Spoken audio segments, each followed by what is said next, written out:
నిజాంపేట మండల కేంద్రంలో బుధవారం కాంగ్రెస్ పార్టీ పట్టణ అధ్యక్షులు కొమ్మట బాబు ఆధ్వర్యంలో మహనీయులు ప్రొఫెసర్ జయశంకర్ జయంతిని అలాగే ప్రజా యుద్ధ నౌక గద్దర్ వర్ధంతి సందర్భంగా మహనీయుల చిత్రపటాలకు పూలమాలలు వేసి ఘన నివాళులు అర్పించారు.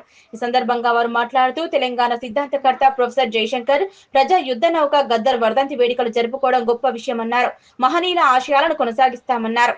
ఈ కార్యక్రమంలో ఎంఆర్పీఎస్ జిల్లా నాయకులు సుధాకర్, ఇంటర్నేషనల్ అంబేద్కర్ సేవా సమితి రాష్ట్ర ఇన్ఛార్జ్ భూంపల్లి భీమరావు, కాంగ్రెస్ నాయకులు చల్మేటి శివప్రసాద్, అందేస్వామి, భూపతి రెడ్డి, బాను, మురళి, సందీప్, రమేష్ పాల్గొన్నారు. ప్రజల ఆశ చూసినటువంటి కామ్రేడ్ గద్దర్ అన్న గారు మరణించి మా ప్రజల గుండెల నుంచి దూరం అవ్వడము చాలా బాధాకరము. అదేవిధంగా జయశంకర్ సార్ కూడా తెలంగాణ ఉద్యమానికి ఆయన సిద్ధాంతకర్తగా ఉన్నాడు.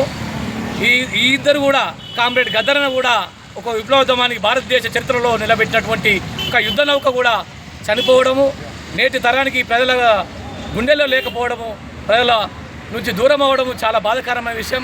కామ్రేడ్ గద్దర్ అన్న వర్ధంతిని పురస్కరించుకొని ఉమ్మడి మెదక్ జిల్లాలోని నిజాంపేట మండల్లో ఈరోజు గద్దర్ అన్న వర్ధంతి సందర్భంగా, జయశంకర్ సారు వర్ధంతి సందర్భంగా, జయంతి సందర్భంగా మేము పూలమాలేసి ఆయనను స్మరించుకోవడం జరిగింది.